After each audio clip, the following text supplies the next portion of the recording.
El perro ladró ferozmente a una tumba durante 3 meses, cuando la excavaron. «Dante, por el amor de Dios, cállate ya», gritó doña Camila, la dueña del perro negro, desde la ventana del segundo piso, aferrándose con sus manos huesudas a las rejas como si intentara contener el último respiro de silencio. En el patio, Dante, un sabueso de pelaje negro como la noche, se había vuelto el centro de atención del vecindario por sus ladridos incansables durante la madrugada, sobre todo cuando pasaba frente al cementerio del este. Pero no eran ladridos comunes. Eran aullidos agudos, desesperados, casi como llantos, como si viera algo aterrador que los humanos no podían percibir. «Ese perro está mal de la cabeza, Camila», murmuró don Mateo, el encargado del cementerio, mientras empujaba su bicicleta al pasar junto a la verja. «Se queda ahí, aullando hacia esa tumba sin nombre como si estuviera embrujado». «Quizás mataron a alguien ahí», respondió Camila con voz temblorosa, los ojos llenos de inquietud. «Oh, hay algo enterrado que él puede oler». La tumba a la que Dante no dejaba de mirar estaba en la esquina más alejada del sector este del cementerio, donde la maleza crecía hasta las rodillas, y las lápidas estaban tan gastadas por el viento salino que ya no se podían leer. No tenía nombre, solo una cruz de piedra torcida clavada en una tierra extrañamente oscura. «A nadie se le enterró ahí», murmuró Mateo frunciendo el ceño mientras revisaba los libros de registro. «Al menos, no hay nada anotado». En los días que siguieron, varios vecinos que vivían cerca del cementerio empezaron a quejarse. Algunos afirmaban que, al pasar por el sitio donde ladraba Dante, sentían mareos, punzadas en la cabeza, incluso náuseas. El doctor Javier, el único médico del pueblo, no pudo ocultar su sorpresa al recibir 5 pacientes con síntomas similares en una sola mañana.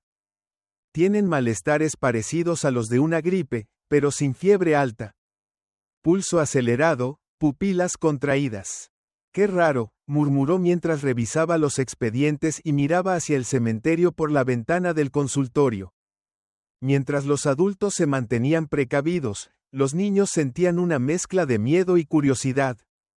Entre ellos, Ismael, un chico de 15 años conocido por ser el más inquieto y temerario de la escuela, retó a sus amigos a jugar. ¿Quién se atreve a acercarse más a la tumba? «Ese perro está re loco», se burló Ismael. «Van a ver que no hay nada ahí». Con un palo largo en la mano, cruzó la reja de hierro del cementerio. Dante ladraba sin parar, con el cuerpo tenso, pero no se le lanzó encima. Solo gruñía con fuerza, los ojos desorbitados, como rogándole que no se acercara más. «Cierra el hocico», gritó Ismael, y acto seguido clavó el palo con fuerza en la tierra junto a la cruz. Un ruido seco, crack, retumbó como si algo se quebrara bajo tierra. «¡Ey! ¡Cuidado!», gritó uno del grupo, pero ya era demasiado tarde. Ismael se detuvo de golpe, con el rostro pálido como si el viento del mar le hubiese drenado la sangre. «Vi algo saliendo de abajo», murmuró. Retrocedió tambaleándose, con los labios moviéndose sin emitir sonido. A la mañana siguiente, Ismael tenía fiebre de 41 grados. Estaba acurrucado en su cama, con los ojos enrojecidos, sangre brotando de su nariz, orejas y, finalmente, de los ojos. El doctor Javier ni siquiera se atrevía a tocarlo. «Esto no es una enfermedad común. Nunca he visto algo así», le dijo a la madre de Ismael, doña Lucía, con lágrimas en los ojos. 2 días después, Ismael falleció. Su cuerpo fue trasladado esa misma noche, sin ceremonia fúnebre. Las autoridades del pueblo explicaron: por sospecha de contagio de un virus desconocido, el cuerpo debe ser incinerado bajo protocolo. Pero los vecinos no eran tontos. Susurraban detrás de puertas cerradas. «Vi los ojos del niño. La sangre goteaba, gota a gota», contaba Lucía a su vecina, con la mirada perdida. «¿Será que mi hijo fue poseído?». Pero el gobierno hizo oídos sordos. El alcalde Ramón, un hombre gordo que siempre aparecía con un cigarro cubano en la boca, respondió durante una reunión de emergencia: No hay evidencia de que la muerte esté relacionada con el cementerio. No permitiremos que se propague el pánico. Evitemos supersticiones y rumores. Sus palabras fueron una bofetada para quienes presenciaron la agonía de Ismael. Nadie se atrevió a responder, pero las miradas lo decían todo. Una mujer llamada Luna susurró a su esposo al regresar a casa. El gobierno está escondiendo algo. Y ese perro lo sabe. Dante no comía, no dormía. Durante el día se quedaba echado bajo un árbol cerca del cementerio, sin apartar la vista de la tumba. Por las noches, volvía a aullar, a ladrar, a veces rascaba la tierra con sus garras como si intentara cavar. Una noche, Mateo, el cuidador del cementerio, se acercó por curiosidad. Llevaba una linterna y un machete, por si tenía que cortar la maleza, o defenderse. «Maldito perro, me has tenido sin dormir toda la semana», murmuró. «Vamos a ver qué estás mirando». Apuntó la linterna hacia la tumba. La cruz de piedra estaba rota desde el golpe de Ismael. Bajo ella, el suelo parecía hundido. De pronto, el haz de luz titubeó y pasó sobre algo brillante. Como un ojo, pero no de animal. Mateo retrocedió por instinto, pero resbaló y la linterna salió volando. Cuando logró recuperarla, Dante ya estaba encima, mostrando los colmillos, gruñendo justo frente a él. «¡Atrás! No te tengo miedo», gritó, alzando el machete. Pero Dante no atacó, solo se quedó ahí, ladrando hasta quedarse sin voz, rascando la tierra como enloquecido. Al amanecer, Mateo renunció. «No cuidaré más este cementerio. Hay algo ahí, y no me pagan lo suficiente para tocarlo», le dijo al alcalde Ramón. Una maestra de secundaria llamada Beatriz contó que su hija, la pequeña Inés, también sufría de mareos y náuseas al pasar cerca del cementerio. «Dice que hay voces que le susurran. En un idioma que no es español», dijo con la voz quebrada. La prensa no dijo nada. Pero la gente de Almazora comenzó a retirarse. Las tiendas cerraban más temprano. Los niños tenían prohibido salir después de las 6. Algunas familias se mudaron en silencio, sin despedirse. Dante seguía en el cementerio. Doña Camila le llevaba comida cada día, pero casi nunca lo veía comer. «Está vigilando algo, o luchando contra ello», le dijo a un joven sacerdote recién llegado, el padre Gabriel. El padre Gabriel, curioso, fue al cementerio a bendecir el lugar. Pero apenas levantó la mano para hacer la señal de la cruz, Dante saltó y le rompió la manga con los dientes. «Dios mío», gritó el sacerdote, retrocediendo. «Este perro no está simplemente delirando. Está tratando de advertirnos de algo». Nadie escuchó a Dante, nadie se atrevió a tocar la tumba de nuevo. Pero cada noche, sus ladridos resonaban entre la neblina como campanas llamando a los muertos. El rumor sobre la extraña muerte del joven Ismael se extendió fuera de Almazora en cuestión de días. Aunque el pueblo estaba bajo bloqueo informativo, una carta anónima, con fotos de la tumba y el testimonio de doña Lucía, llegó al Instituto Central de Epidemiología en Madrid. La advertencia solo decía: «Lo que hay bajo tierra no es un muerto, es una catástrofe esperando estallar». En una noche sin luna, un camión llegó transportando a 5 hombres con uniformes gris ceniza, sin insignias ni nombres. Pertenecían al equipo de respuesta biológica especial, una unidad secreta activada solo en caso de amenazas epidemiológicas a nivel nacional. El jefe del grupo era el doctor Luis Arrevalo, quien había intervenido durante el brote de fiebre hemorrágica en Guinea en 2014. Lo acompañaban la médica forense Clara Ruiz, el analista biológico Andrés Moya, el técnico ambiental Paco Jiménez, y un hombre silencioso llamado Elías, de quien nadie conocía el cargo exacto, pero cuyos ojos no pasaban por alto nada. Al llegar al cementerio del Este, no pidieron permiso. Solo mostraron al alcalde Ramón una orden sellada en rojo brillante, y dijeron: «Esto es un asunto de seguridad sanitaria nacional. No necesitamos su aprobación». Ramón se tomó de un trago su copa y les hizo señas para que pasaran. Bajo potentes luces, La tumba fue acordonada con cintas de advertencia negras con franjas amarillas. Dante, como si presintiera algo, comenzó a ladrar ferozmente y huyó del cementerio. Era la primera vez que abandonaba su puesto en 3 semanas. El perro se fue, dijo Paco, exhalando. No sé si eso es buena o mala señal. Luis no respondió. Se puso guantes, mascarilla, y asintió.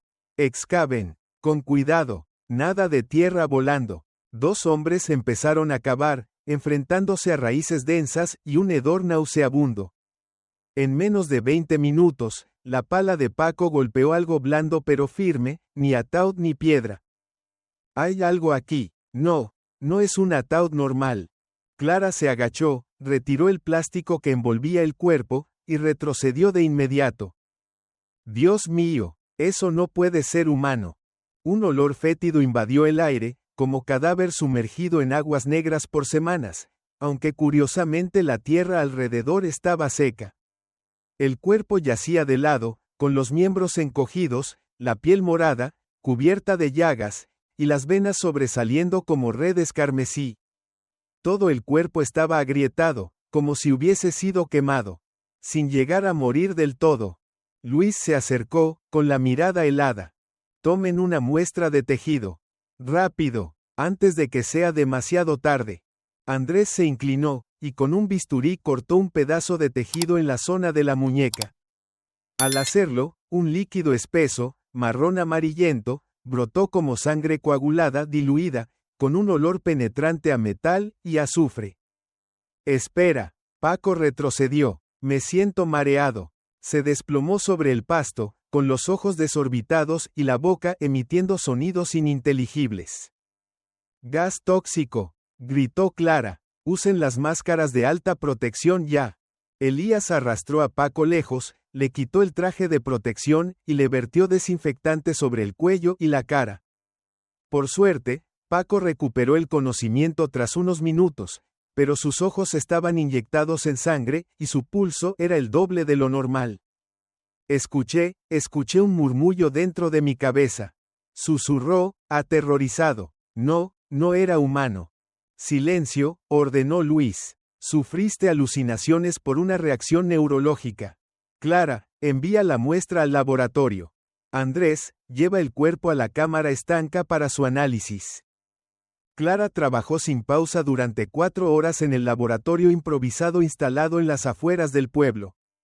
Cada célula de la muestra mostraba signos de deformación, membranas corroídas, núcleos destruidos, pero lo más extraño era la presencia de un tipo de virus que no coincidía con ninguna base de datos existente. Este virus tiene una estructura similar a los de la familia hemorrágica, pero su gen mutado. Parece replicarse indefinidamente dentro de la célula huésped, murmuró mientras tecleaba. No es como el ébola, ni como el Marburgo. Esto es otra cosa. Luis observaba desde atrás, con el rostro sombrío. Escribió un mensaje encriptado en su teléfono y lo envió. Luego, se volvió hacia el grupo. Estamos en cuarentena. Nadie sale de aquí hasta nuevo aviso. Paco se puso de pie de golpe. ¿Qué? Tengo familia. No quiero morir aquí. Elías le apuntó con su arma. Siéntate. Nadie abandona el área hasta que el instituto lo autorice. Tengo derecho a saber qué está pasando. Protestó Clara. Luis, estás ocultando algo.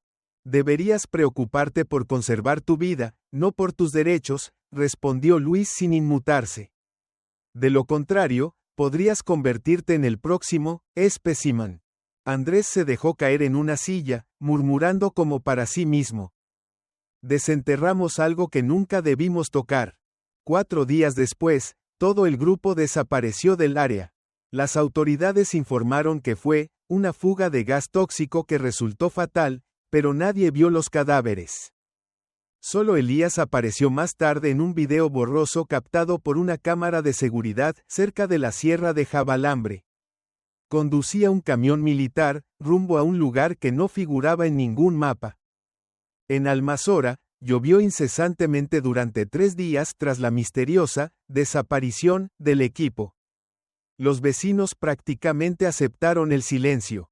Se miraban a través de ventanas cerradas, evitando mencionar la tumba sin nombre, evitando incluso acercarse al cementerio del Este como si fuera una plaga. Pero Natalia Moreno, enfermera del Hospital General de Castellón y esposa del doctor Andrés Moya, uno de los miembros del equipo desaparecido, no aceptó quedarse callada. 3 días habían pasado sin que Andrés llamara a casa. Ni un mensaje. Su teléfono estaba apagado. El hospital dijo que pidió una licencia urgente. Demasiadas cosas extrañas. Esa noche, Natalia fue a casa del doctor Javier, el médico que atendió a Ismael. Sabía que él era el único en el pueblo que también había dudado de todo desde el principio. Doctor Javier, por favor. Sé que esto es peligroso, pero necesito saber dónde está mi esposo. El doctor Javier suspiró, la invitó a pasar, sirvió una copa de vino y cerró la puerta con llave. Yo pregunté por la muestra de Ismael, por el informe de defunción, por qué todo desapareció de los registros del hospital, dijo tras un sorbo de vino, mirándola directo a los ojos. Y me dijeron que si seguía preguntando, terminaría siendo otro cadáver más. Entonces lo saben, lo están encubriendo, murmuró Natalia con los puños apretados. No voy a quedarme sentada esperando a que mi esposo desaparezca como los demás. El doctor Javier le entregó un pequeño papel con 3 palabras escritas a mano, temblorosamente. Sierra de Jabalambre. No lo busques si quieres seguir viva, dijo con voz áspera. Hay lugares que nadie debe conocer. Esa misma noche, Natalia revisó entre las pertenencias de su esposo. Finalmente, se detuvo en el anillo de bodas de Andrés, el que él había quitado antes del viaje, diciendo que no quería rayarlo con el equipo de protección. Desconfiada, lo examinó bajo la luz y, usando la punta de un cuchillo, levantó suavemente el borde interior del anillo. De allí cayó un microchip de rastreo. Eres más precavido de lo que creía, murmuró. A la mañana siguiente, fue a ver a un viejo amigo, Luis Fernando, exingeniero militar, ahora técnico de computadoras en Castellón. ¿Puedes rastrear la señal de este chip? Le preguntó, mientras él bostezaba y dejaba su café a un lado. Natalia, ¿qué quieres que haga? Este es un chip militar. No debería estar en circulación. ¿De dónde lo sacaste? Mi esposo está desaparecido. Lo escondió aquí. Por favor, Luis. Él la miró a los ojos y asintió. Está bien, pero me vas a deber una botella de whisky. 2 horas después, Luis regresó con el rostro pálido. Encontré la señal, y ojalá no lo hubiera hecho. La llevó frente al monitor y le señaló el mapa. Coordenadas: Sierra de Jabalambre. Zona fuera del perímetro sanitario nacional. No figura en los mapas oficiales. ¿Ves ese punto rojo parpadeante? No se mueve. Podría ser que el chip sigue ahí, ya sabes.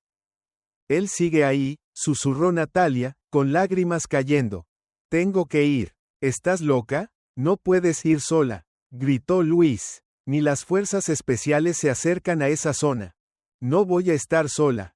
2 días después, Natalia alquiló un jeep y condujo hacia la cordillera. Llevaba una mochila con el dispositivo de rastreo, algunos instrumentos médicos, una cámara oculta en su ropa, y una vieja pistola de caza que perteneció a su padre. Después de varias horas de manejo, se detuvo ante un puesto de control abandonado, lleno de alambre de púas, cámaras rotas y un cartel de advertencia. Zona de peligro. Prohibido el paso a personal no autorizado. Escaló la cerca y siguió unas huellas de neumáticos apenas visibles en el lodo. A pocos pasos, lo vio, un complejo de concreto colosal, semioculto en la montaña, parcialmente subterráneo. Sin banderas, sin nombre, solo una garita de vidrio polarizado y luces rojas que escaneaban cada segundo. ¿Qué demonios es esto?, susurró Natalia. Se agazapó detrás de unos arbustos y usó binoculares. Vio personas. Vestían trajes blancos de protección, con máscaras y armas.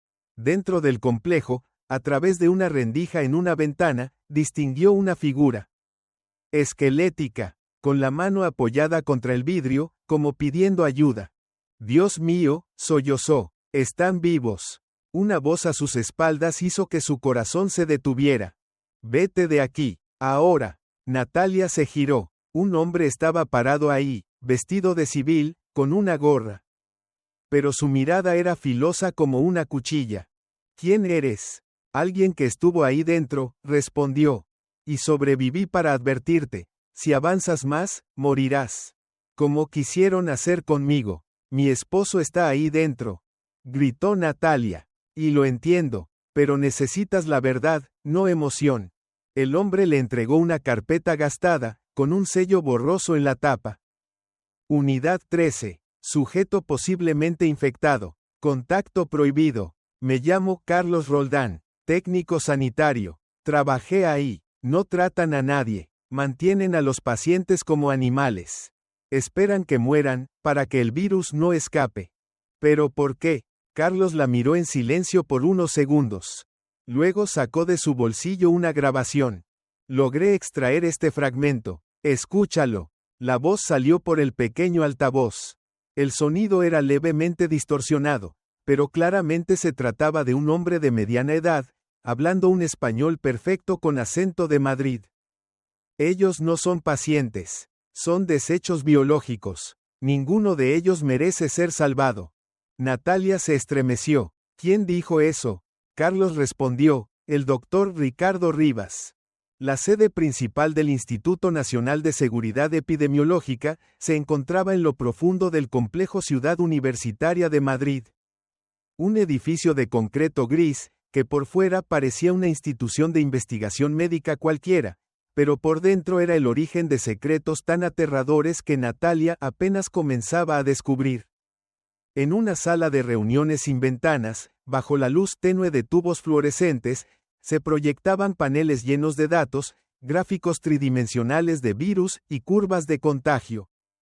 En el centro estaba el doctor Ricardo Rivas, un hombre con bata blanca impecable, cabello perfectamente peinado hacia atrás, y un rostro carente de expresión, como una máquina fría.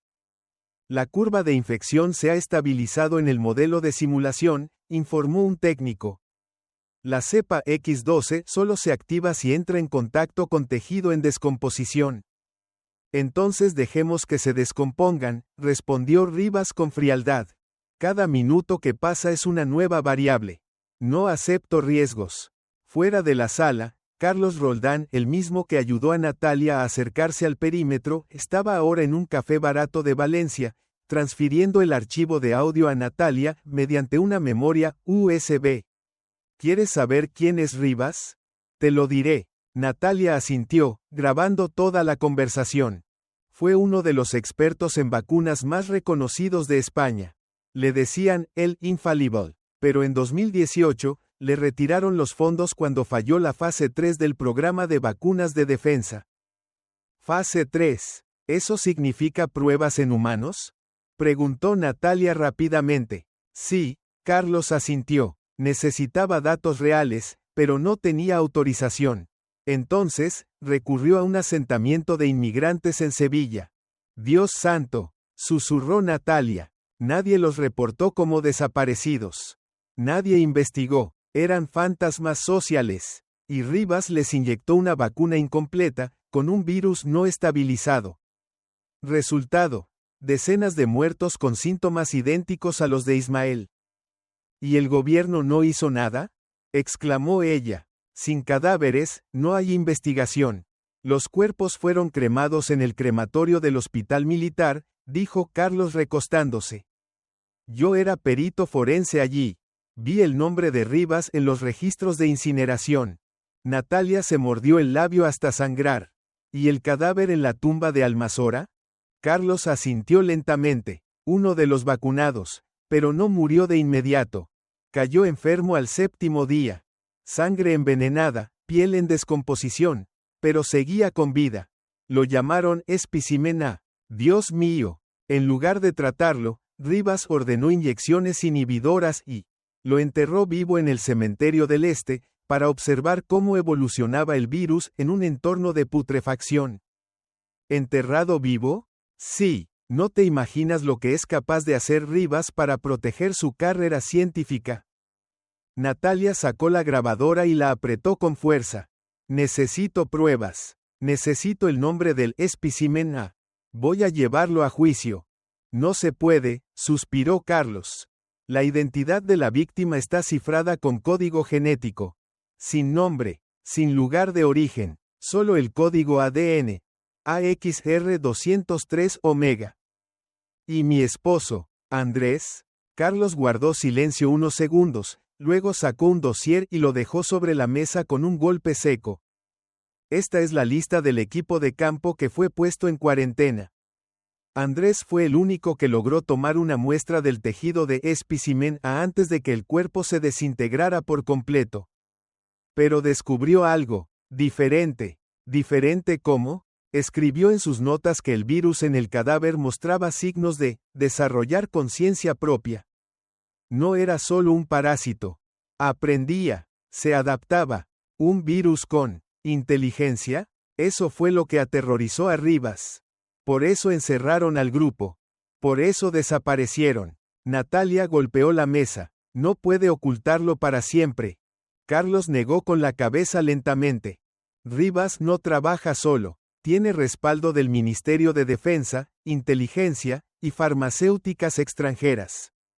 Están tratando de convertir al virus en un arma biológica. Natalia se quedó helada. Un arma que aprende. Es prácticamente un ser vivo. Carlos soltó una risa seca. Exactamente. Y Rivas lo considera su pieza maestra. Mientras tanto, en la sede del instituto, Rivas observaba un mapa de España proyectado sobre una pared de vidrio. Se iluminaban puntos rojos, posibles contactos. A su lado, un asesor militar susurró.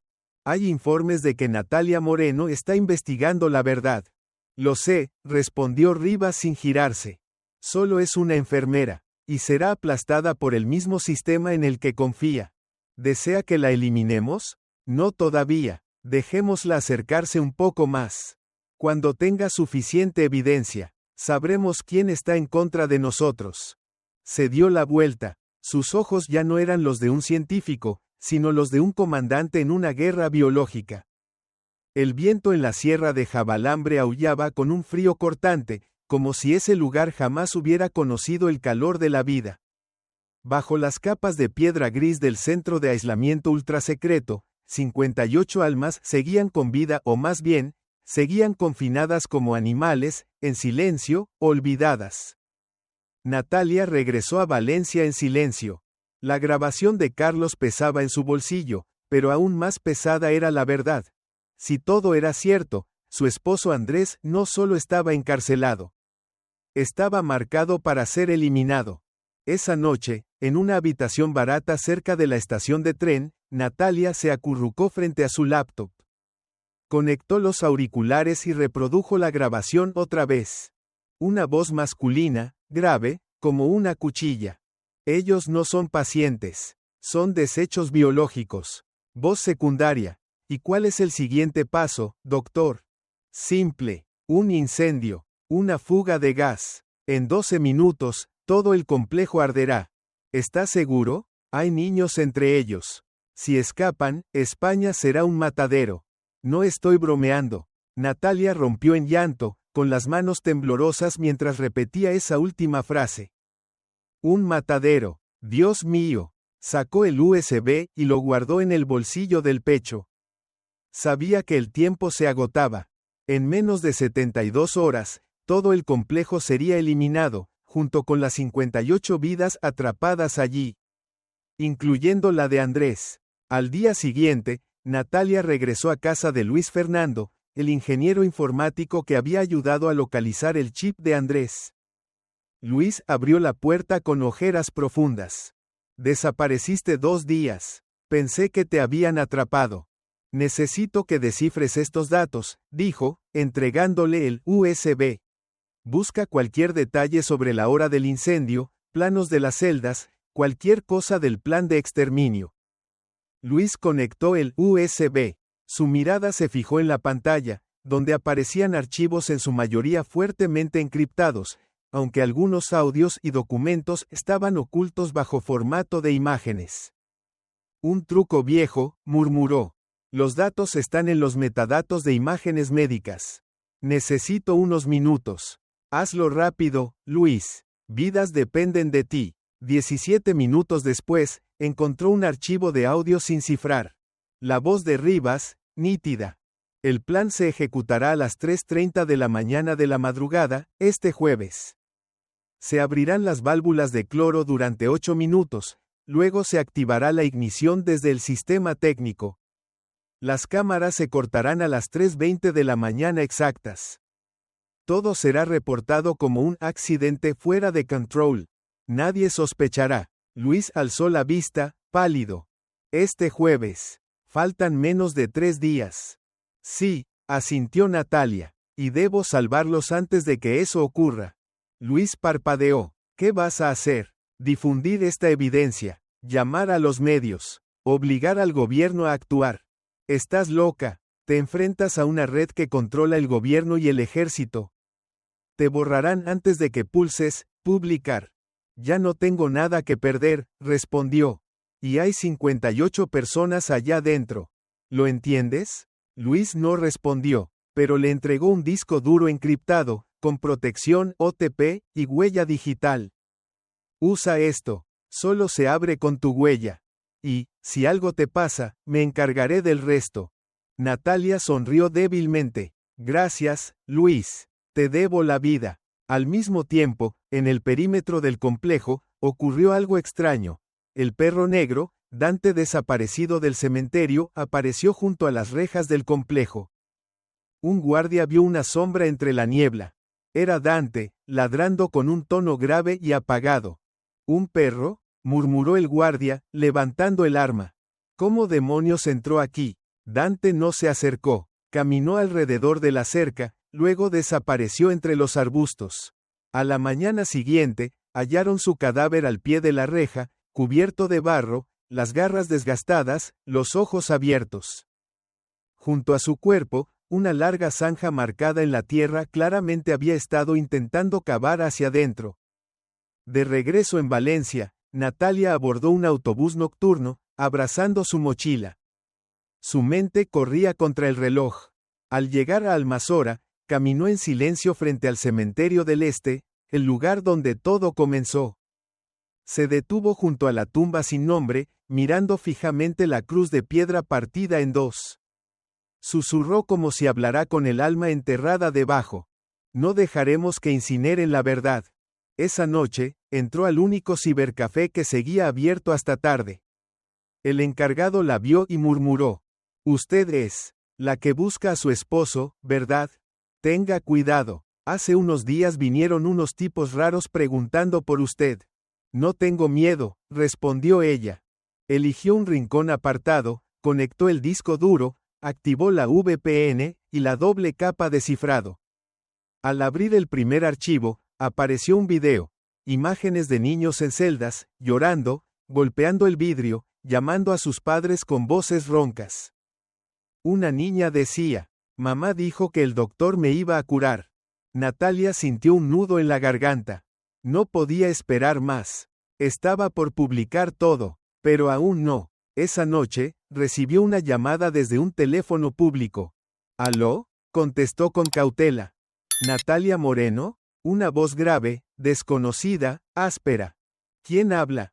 Tenemos pruebas reales. Incluyen datos de ADN, mapas de las celdas, nombres de los pacientes que siguen vivos. ¿Quién es usted?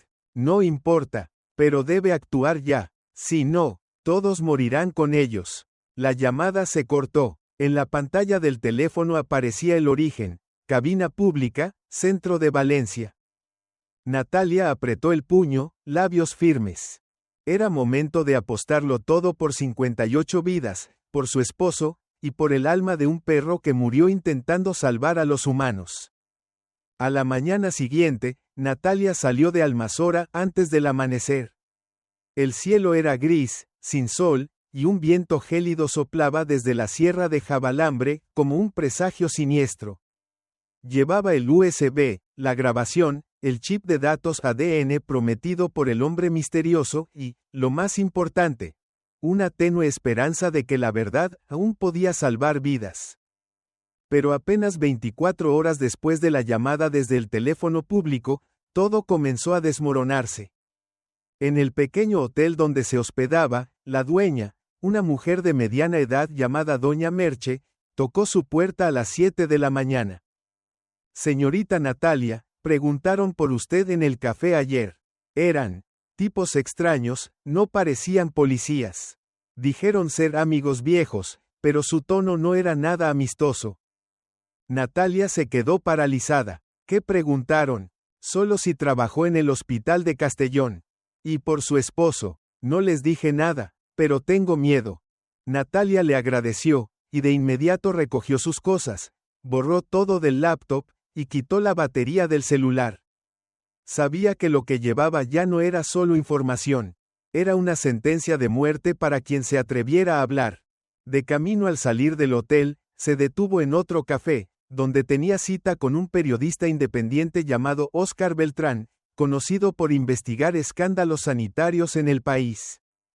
¿Usted es Natalia Moreno?, preguntó Óscar, con una chaqueta oscura y gorra. No tenemos mucho tiempo. ¿Tiene las pruebas? Todo está en este USB, respondió ella, con la mano temblorosa al entregárselo. Incluye la grabación de Rivas, el video de las víctimas, y los datos genéticos del virus. Óscar asintió y guardó con cuidado el USB en el bolsillo interior. Lo enviaré a Periodismo Vivo esta misma noche. Tienen servidores propios en Suecia. Nadie podrá borrarlo. ¿Estás seguro que no se van a callar como los demás? No prometo nada, suspiró él. Pero si no hago nada, seré cómplice. Natalia le dio la mano con fuerza. Por favor, no deje que mueran sin que el mundo sepa que existieron. Ella salió del café a las 11 de la mañana. 3 horas después, llegó la noticia demoledora. Óscar Beltrán fue hallado, suicidado, en su casa. La noticia fue breve, sin fotos ni video. El periodista independiente Óscar Beltrán, conocido por investigar casos sanitarios, fue hallado muerto en su baño. La policía confirma que no hubo signos de violencia. Natalia apretó el volante, con sudor frío corriéndole por las sienes. No puede ser, no tan rápido. Intentó llamar a Luis, el ingeniero que la ayudó. Pero la operadora decía, número fuera de servicio. Cuando llegó a su departamento, la puerta había sido forzada, el monitor roto, y los discos duros. Desaparecidos. En la penumbra del lugar destrozado, sobre la mesa quedaba un trozo de papel rasgado, escrito con letra temblorosa en tinta azul. Ya vinieron por mí. Corre, Natalia. Esa noche volvió al apartamento alquilado, pero ya no era el mismo. Al insertar la llave, notó que la cerradura había sido cambiada. El timbre sonó, y en un instante, un hombre de negro abrió. ¿Natalia Moreno? No, creo que se equivoca, dijo ella, dándose la vuelta de inmediato, el corazón desbocado. Caminó rápido, cruzó 4 cuadras, atravesó una iglesia, y solo cuando estuvo segura de no ser seguida, se refugió en un parque abandonado. Allí sacó un teléfono auxiliar, un modelo antiguo solo para mensajes, y escribió un SMS a un único contacto. Ya me encontraron. Necesito nuevo punto de encuentro. El mensaje no se envió. La pantalla del celular se apagó. Su cuenta bancaria fue congelada esa misma noche. La tarjeta de crédito marcaba, inactiva por motivos de seguridad. Natalia ya no tenía nada, sin dinero, sin hogar, sin identidad. Pero aún conservaba algo. El USB con la copia de las pruebas, escondido dentro del forro de su chaleco. Y una copia impresa enterrada bajo una piedra detrás del cementerio, en caso extremo. A la mañana siguiente, fue a una librería vieja cerca de la Plaza Mayor, fingiendo buscar libros mientras escuchaba la radio pública. En las noticias matutinas, el alcalde de Almazora, Ramón, declaró: lamentamos el estado mental de la señorita Natalia Moreno. Fue una gran enfermera, pero tras la muerte de su esposo, cayó en paranoia. Pedimos al público no difundir información falsa proveniente de ella. Me están convirtiendo en una loca, murmuró Natalia, con los ojos llenos de lágrimas. Me están enterrando viva. Una mano sobre su hombro la sobresaltó. Era Julián, el niño repartidor de periódicos, de unos 12 años. Ella le había curado una herida semanas atrás. Señorita Natalia, alguien me preguntó por usted. Pero yo dije que no la conocía. Tenga cuidado. Natalia se agachó, le puso la mano en el hombro. Gracias, Julián. No vayas al cementerio estos días, ¿sí? El niño asintió y se alejó, pero antes de irse, volvió y le metió en la mano un papel doblado. Esto es para usted. Lo dejó un hombre flaco, calvo, con bata de médico. Natalia lo abrió. La letra era irregular, con sangre seca en los bordes. Si aún quiere salvar vidas, vaya al puesto de control abandonado, KM43, al oeste del perímetro. La espero, pero rápido. Me queda poco tiempo.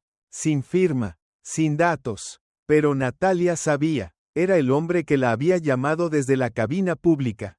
Podía ser doctor, podía ser paciente, podía ser el último sobreviviente con la verdad. Respiró hondo. En su mente resonó la voz de Andrés. Si me encuentras, no me salves solo a mí. Salva también a los que ya no tienen a nadie. Apretó el papel y se fue.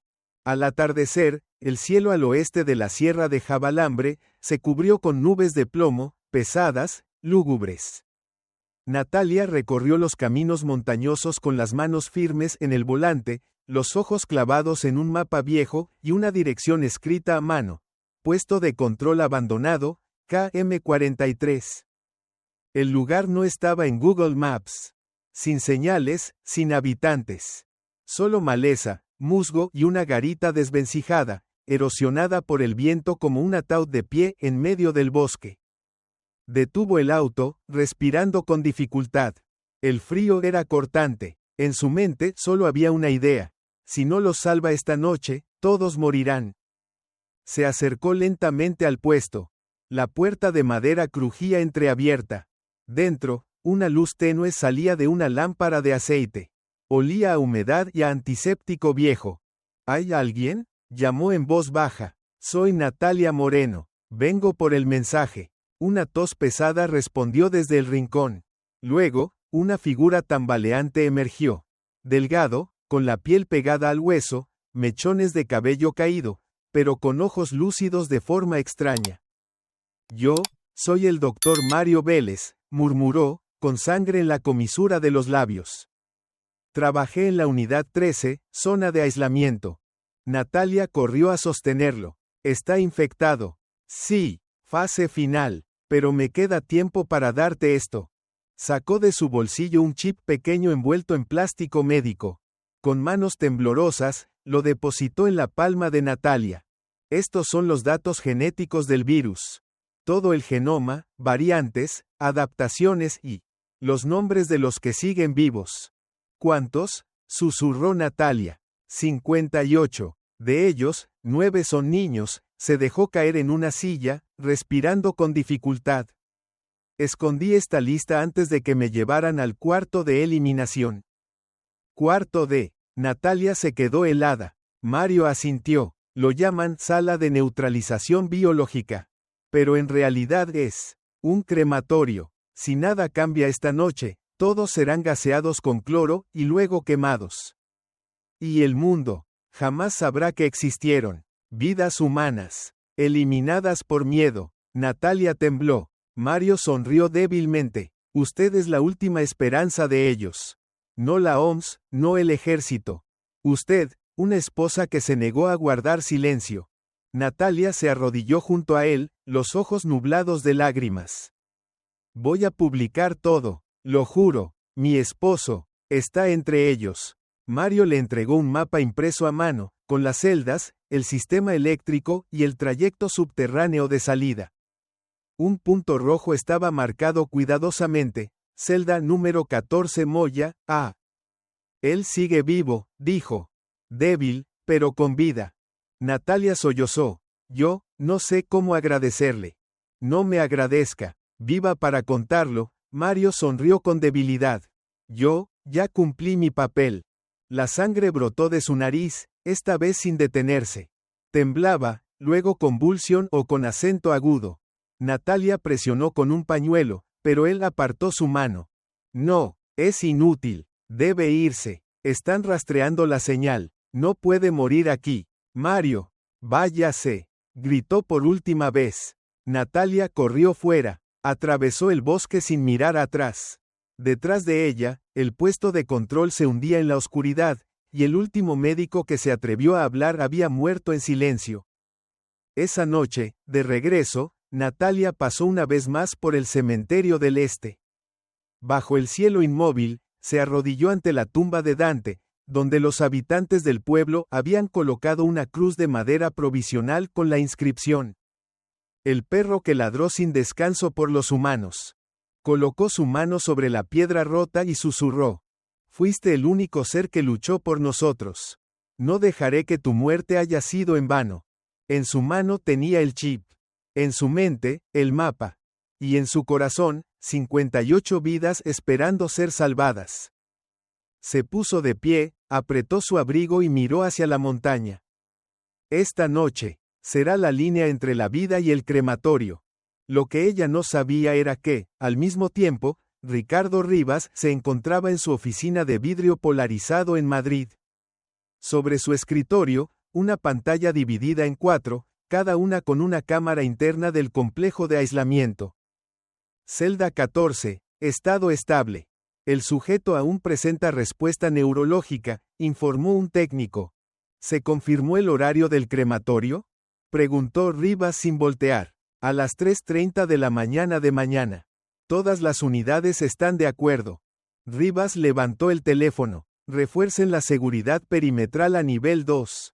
Quiero que todo indicio anómalo sea neutralizado antes de medianoche. ¿Cree que habrá una intervención? No lo creo. Lo sé, entrecerró los ojos. Moreno ha llegado demasiado lejos. Y no permitiré que su nombre quede en la historia. A la 1:37 de la mañana de la madrugada, Natalia estaba a 3 kilómetros de la valla del complejo, justo en el punto marcado por Mario como punto ciego de cámaras. Se agachó, abrió el mapa, y leyó la nota: túnel técnico de entrada enterrado bajo la vieja estación eléctrica. Usando una pala de mano, excavó desesperadamente bajo la noche. El sudor frío le bajaba por la espalda. Finalmente, el sonido de metal golpeando metal resonó. Una tapa oxidada emergía de la tierra seca. Abrió la compuerta, entró arrastrándose, con su mochila, el chip, y una débil esperanza. Ella no lo sabía, nadie lo sabía, pero en un lugar lejano, bajo tierra, 58 personas seguían esperando la luz. Y Dante, el perro fiel, fue el primero en encontrar ese camino. Murió intentando cavar a través del barro para advertirle al mundo que bajo esa tierra no solo había polvo. A las 2:46 de la mañana de la madrugada, Natalia Moreno reptaba por el túnel técnico subterráneo.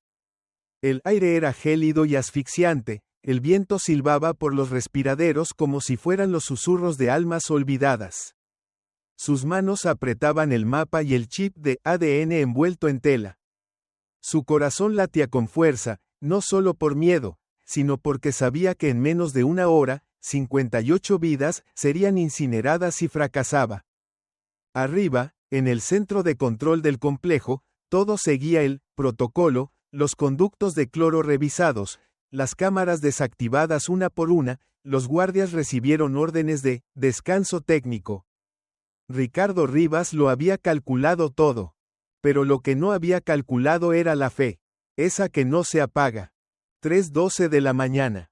Natalia abrió la última compuerta subterránea. Entró al pasillo 4, que conducía a la zona de detención principal.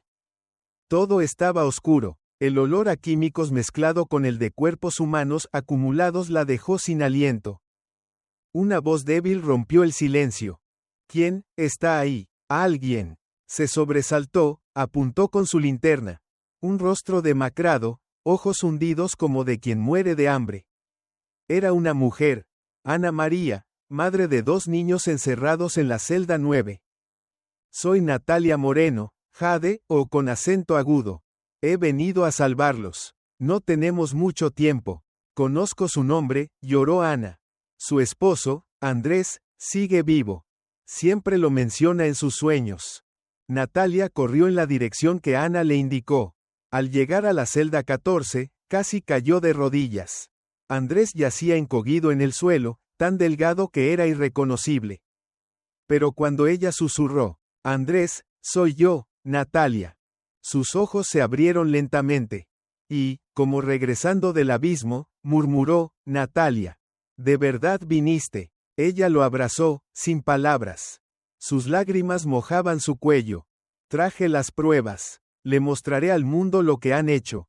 Debes irte. Andrés susurró. Hay otros 57. Debes salvarlos primero. No, dijo ella con firmeza. Todos vivirán, o todos moriremos juntos. 3:21 de la mañana. Natalia colocó una cámara miniatura en el ducto de ventilación principal, conectada a su vieja laptop. Activó el software de transmisión en vivo, presionó grabar y conectó a la red satelital de respaldo. Respiró hondo y comenzó a hablar. La luz de la linterna iluminaba sus ojos rojos pero llenos de determinación. A quienes me estén escuchando. Soy Natalia Moreno, enfermera del Hospital Castellón, esposa del doctor Andrés Moya. En esta unidad de aislamiento, la unidad 13, 58 personas, entre ellas niños, están siendo retenidas ilegalmente, hambrientas, sin atención médica. Y en pocos minutos, serán incineradas con gas tóxico por orden del doctor Ricardo Rivas. Apuntó la cámara a cada celda, cada rostro demacrado, miradas suplicantes, llamados a sus padres, llantos agotados. Videos que no requerían palabras para estremecer millones de corazones. Natalia continuó, sosteniendo el chip. Este es el virus X12. Fue probado en personas sin hogar, refugiados sin papeles ni nombres. Cuando falló, Rivas y su equipo decidieron eliminar las pruebas. Pero yo sigo viva, y he documentado todo. No pueden matar la verdad para siempre. 3:27 de la mañana. El video comenzó a viralizarse. Gracias a la red satelital, atravesó todos los cortafuegos. El primer sitio en compartirlo fue Periodismo Vivo, la organización que colaboraba con Óscar Beltrán. Luego se sumaron cuentas de Twitter de periodistas independientes de Alemania, Francia, Noruega. El video se replicó miles de veces en menos de 5 minutos. Fragmentos cortos con hashtags como Unidad 13 #Crimen Sanitario numeral Salvarlos 58 inundaron TikTok, Instagram y foros de Reddit. Los medios grandes se sumaron: El País, BBC, DW, Le Monde, CNN. A las 4:15 de la mañana, las cadenas de noticias españolas interrumpieron su programación. Una reportera de TV rompió en llanto al ver a los niños llamando a sus madres tras los vidrios. En Ginebra, un experto de la OMS despertó con una llamada urgente del secretario general. Estamos ante el crimen médico más grave del siglo XXI. Activen el equipo de investigación especial. De inmediato. 7 de la mañana. El gobierno español estaba bajo presión internacional. Decenas de miles de manifestantes rodearon el Ministerio de Sanidad con pancartas. Queremos la verdad. Salven la Unidad 13. La Policía Nacional no pudo quedarse al margen. Interpol intervino y obligó la apertura del complejo. A las 9:42 de la mañana, se abrieron las puertas blindadas. Soldados con trajes protectores ingresaron. No encontraron cloro. No hubo falla técnica. En cambio, hallaron a 58 personas vivas, entre ellas 9 niños débiles, desnutridos, pero vivos. El comandante informó: confirmamos supervivientes. Natalia Moreno fue quien nos llevó hasta ellos. Esa tarde, Ricardo Rivas fue arrestado en su oficina del Instituto de Seguridad Epidemiológica. No se resistió, miró a la prensa como si despreciara a toda la humanidad. ¿Creen que esto es una victoria?, murmuró mientras lo esposaban. Ese virus aún vive en su sangre. Y un día, volverá. Un reportero gritó: ¿sabe cuántas personas ha matado? Rivas sonrió con desprecio. Intenté salvar a la humanidad. Ustedes solo saben llorar. Nadie respondió, pero las esposas se apretaron más. Y por primera vez, el hombre que no conocía el miedo bajó la cabeza. Una semana después, el Hospital Militar Internacional recibió a los 58 sobrevivientes. Se formó un equipo especial. Y durante los exámenes, descubrieron algo increíble. Una niña, Inés María, de 7 años, tenía anticuerpos naturales contra el virus X12. El médico principal anunció por televisión: estos anticuerpos podrían ser la base de una vacuna eficaz. Tal vez, desde un lugar que quisieron enterrar, brote la esperanza. Y junto a su cama, Inés dijo entre respiraciones: no quiero que encierren a nadie más. Quiero que todos puedan vivir. Natalia permanecía en silencio a su lado. En su mano, una foto de Dante, el perro que murió abriendo el camino a la vida. Sabía que la lucha no había terminado. Pero la luz ya no estaba apagada. 2 meses después del rescate de la Unidad 13, el pueblo de Almazora comenzaba a renacer del olvido. La verja del cementerio del Este, símbolo del miedo, fue pintada de blanco. Nadie se acercaba aún a la tumba sin nombre, pero ya no la temían. En lugar de eso, la gente se reunía frente a un rincón especial del cementerio, donde se había erigido una estatua de bronce de un perro sobre un pedestal de piedra rústica. Bajo la escultura, estaba grabada una inscripción delicada: el perro que no dejó de ladrar por la humanidad. Dante, el nombre, había trascendido Almazora, había cruzado las fronteras de España, y se lo conocía con muchos títulos: el soldado sin armadura, el guardián del despertar, el perro centinela del Apocalipsis. En la ceremonia de inauguración, asistió incluso la nueva alcaldesa, Marina Soler, quien reemplazó a Ramón tras ser investigado por encubrir la existencia de la Unidad 13. Marina se paró frente al micrófono, con voz emocionada. Hoy no solo recordamos a los olvidados. Honramos a un ser que no supo mentir, que no supo temer. Dante vio lo que nosotros elegimos ignorar. Y no guardó silencio. Natalia Moreno, de pie junto a la estatua, no pudo contener las lágrimas. Colocó sobre las patas de Dante un pequeño collar, dentro del cual había un retazo del traje de protección de Andrés cuando aún estaba en aislamiento.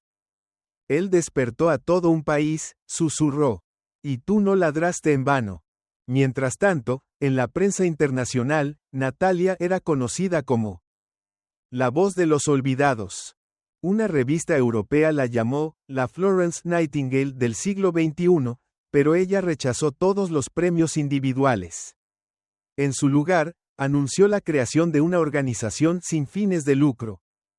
Fundación Dante, dedicada a investigar experimentos médicos antiéticos, defender los derechos humanos en salud, y apoyar a víctimas oprimidas por fuerzas que encubren la ciencia. Durante la rueda de prensa de lanzamiento, un periodista preguntó: ¿qué hizo que usted, una enfermera común, se atreviera a enfrentarse a todo el sistema? Natalia sonrió: yo no luché contra el sistema. Luché contra la indiferencia. Y no lo hice sola. Un perro que no se rindió me mostró el camino. Un esposo que vivía en mi corazón me dio fuerza.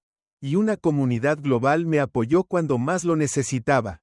Andrés Moya, ya parcialmente recuperado, estaba sentado a su lado en una silla de ruedas.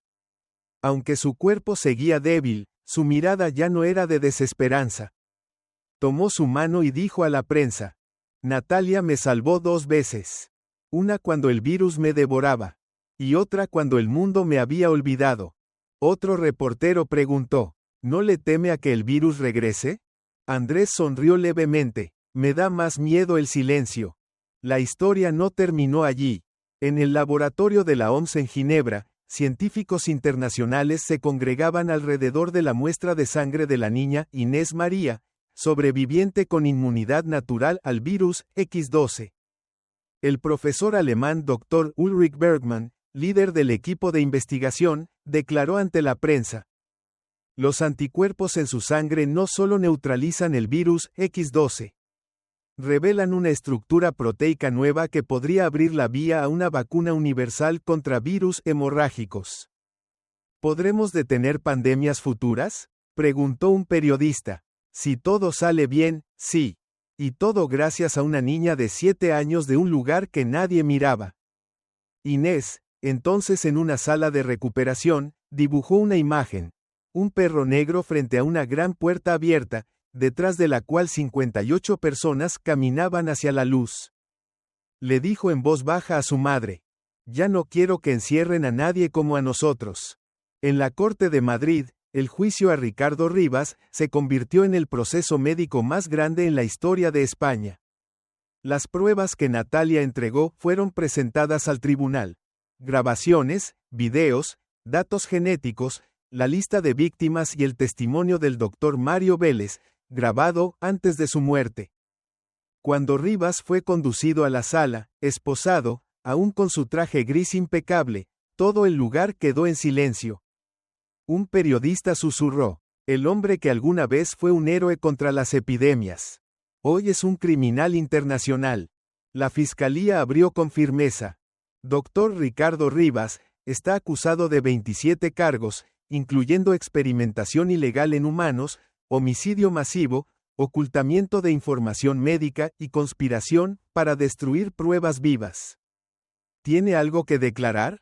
Rivas alzó la cabeza. Hice lo que era necesario. La ciencia no avanza si la encadenamos a la ética. Un murmullo de desaprobación recorrió la sala. Pero la fiscal no dijo nada más. Solo presionó play en la grabadora. Si esos sujetos se escapan, España va a terminar convertida en un matadero. Rivas no respondió. Sabía que todo había terminado. El juego había llegado a su fin. El tribunal fue claro: cadena perpetua sin derecho a indulto. Fue escoltado entre gritos y sin que nadie se acercara a despedirlo. Ningún colega se atrevió a defenderlo. El hombre que un día se creyó un dios de la medicina había sido derrotado por una enfermera, un perro y la verdad. Tiempo después, varios medios internacionales organizaron una ceremonia especial, transmitida en vivo desde Almanzora. Millones de personas se conectaron desde distintos rincones del mundo.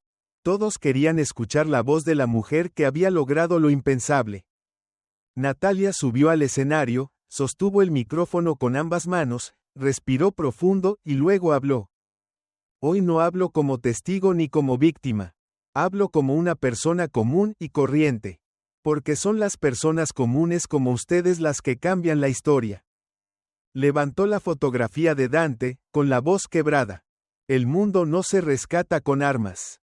Ni con gobiernos. Ni con grandes empresas. Se rescata con un perro que se atreve a ladrar cuando todos callan, y con una fe que no se deja apagar por el miedo. Debajo del estrado, un grupo de niños de la Unidad 13 sostenía carteles dibujados con crayones. Gracias, Dante. Gracias, Natalia. Gracias, verdad. Ese discurso fue traducido a 18 idiomas y se convirtió en un símbolo mundial contra el silencio y los abusos dentro de la medicina. La primavera siguiente, la Fundación Dante financió 12 investigaciones independientes que destaparon proyectos oscuros en países de América Latina y Asia. Natalia aparecía poco en público, pero cada vez que lo hacía, el mundo guardaba silencio para escucharla. En una entrevista final, un periodista le preguntó: si tuviera la oportunidad de volver atrás, ¿haría algo diferente? Natalia se quedó mirando hacia el horizonte, donde descansaban los restos de Dante, y sonrió con ternura. Solo me gustaría haber escuchado su ladrido un poco antes. Esta historia no es solo una denuncia. Es una advertencia, una alerta contra la indiferencia, contra los abusos de poder, y contra el silencio que los protege. Cuando la humanidad le da la espalda a la verdad, lo que está en riesgo no es solo la justicia. Es la vida misma. Pero incluso en medio de la oscuridad más absoluta, un simple ladrido, o el valor de una mujer que se niega a callar, puede salvar al mundo. La lección es clara. La verdad merece ser defendida, aunque cueste sacrificios. Y muchas veces, la esperanza viene de donde menos la esperamos. Si te ha gustado esta historia, te invitamos a dar like y suscribirte a nuestro canal. Tu apoyo nos motiva a seguir trayendo historias conmovedoras casi todos los días. Estamos muy agradecidos por tu apoyo. Nos vemos pronto.